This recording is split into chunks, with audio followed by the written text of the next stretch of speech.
বাচ্চাদের জন্য এক্সারসাইজ বেশি জরুরি নাকি পড়াশোনা বেশি জরুরি? আসসালামু আলাইকুম, আমি আশিক ওসমানী। আজকে যে বিষয়টা নিয়ে কথা বলবো সেটা হচ্ছে মূলত বাচ্চাদের জন্য এক্সারসাইজ বেশি জরুরি নাকি পড়াশোনা বেশি জরুরি? কোনটা বেশি জরুরি সেটা নিয়ে আজকে মূলত কথা বলবো। তা আমরা সবাই মনে করি বাচ্চাদের মূলত পড়াশোনা করাটাই সবচেয়ে বেশি জরুরি, এক্সারসাইজ নয়।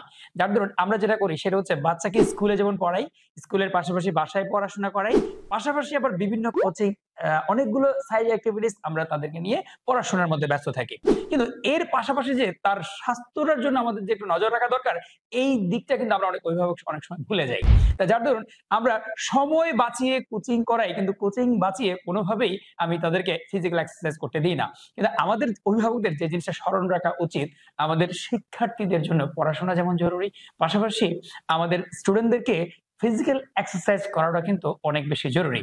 এখন এই ফিজিক্যাল এক্সারসাইজ করার জন্য আমরা কিন্তু যেমন সময় বের করতে পারি না, পাশাপাশি হচ্ছে আমরা পড়াশোনার জন্য কিন্তু আমরা সময় বের করতে পারি না।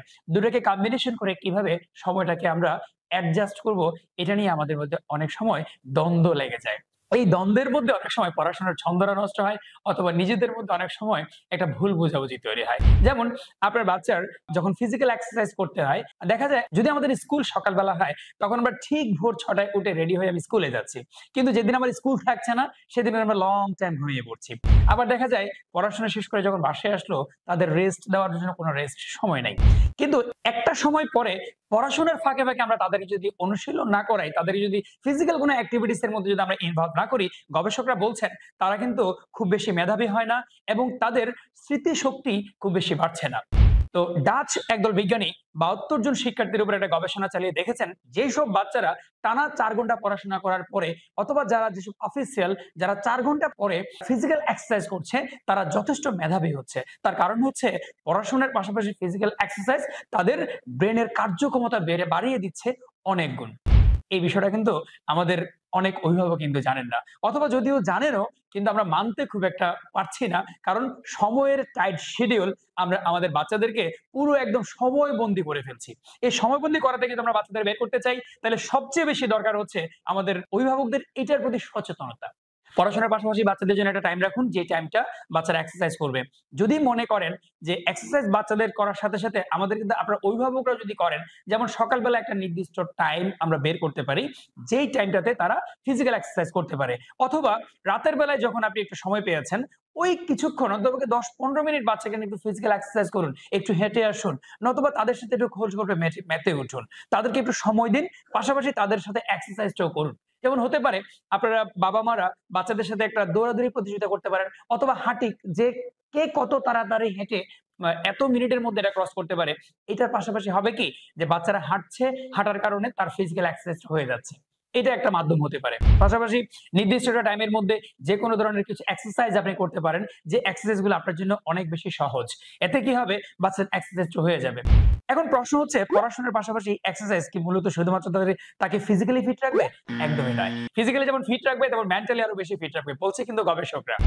তো যেমন আপনি দেখবেন বাচ্চাদের ধৈর্য বেড়ে যায়। কেন ধৈর্য বেড়ে যায়? আপনার একটা কাজ যদি আপনি টানা করতে থাকেন তাহলে কি হয়? মাঝে, মাঝে আপনি নিজেই কিন্তু একঘেয়েমি আপনার মধ্যে ভর করে থাকে। আমরা অফিস করছি, এর মধ্যে কিন্তু নিজে একটু উঠে কিন্তু মাঝে হেঁটে আসছি। কেন হচ্ছে? মানে একঘেয়েমি হয়ে যাচ্ছে। ওখান থেকে রিলিফ নেওয়ার জন্য আমরা কিন্তু নিজেকে একটু টাইম দিচ্ছি।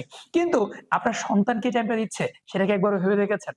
আপনি আপনার ধৈর্য ধরে রাখার জন্য, মনোযোগ ধরে রাখার জন্য আপনি কিন্তু ঠিকই কিন্তু একটু হেঁটে নিচ্ছেন। কিন্তু আপনার সন্তানকে ঘন্টার পর ঘন্টা কিন্তু পড়াশোনার মধ্যে ব্যস্ত রাখছেন, অথবা তারা হয়তো মোবাইল টিপছে, নতুবা টিভি দেখছে, নতুবা সোশ্যাল মিডিয়াতে তারা অনেক বেশি অ্যাক্টিভ। কিন্তু ফিজিক্যালি তারা কিন্তু অ্যাক্টিভ কিনা সেটা আমরা ভেবে দেখছি না।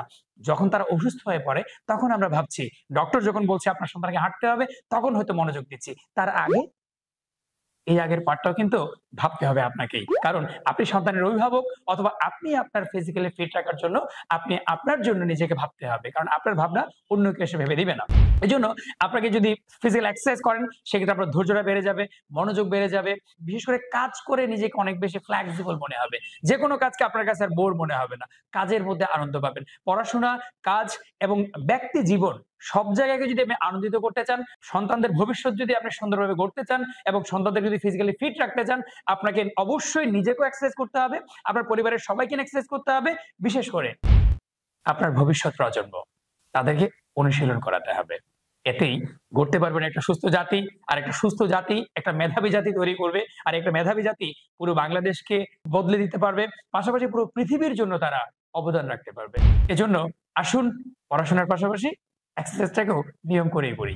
প্রশ্ন হতে পারে যে সহজভাবে বাসার মধ্যে কোন এক্সারসাইজ গুলো করতে পারেন যেটা করার জন্য কোনো প্রিপারেশন লাগবে না, কোনো টাইম ফ্রেমিং লাগবে না, কোনো বড় প্লেস লাগবে না, কিছুই লাগবে না। তাহলে এই এক্সারসাইজ গুলো কেমন হতে পারে সেটা দেখার জন্য আমাদের ডেসক্রিপশন বক্সে ওই লিঙ্কটা দেওয়া আছে। সেই লিঙ্ক দেখে আপনি এখনই অনুশীলন শুরু করুন। সুস্থ থাকুন আপনি, সুস্থ থাকুন আপনার পরিবার, সুস্থ থাকুক বাংলাদেশ। ধন্যবাদ সবাইকে। আসসালামু আলাইকুম।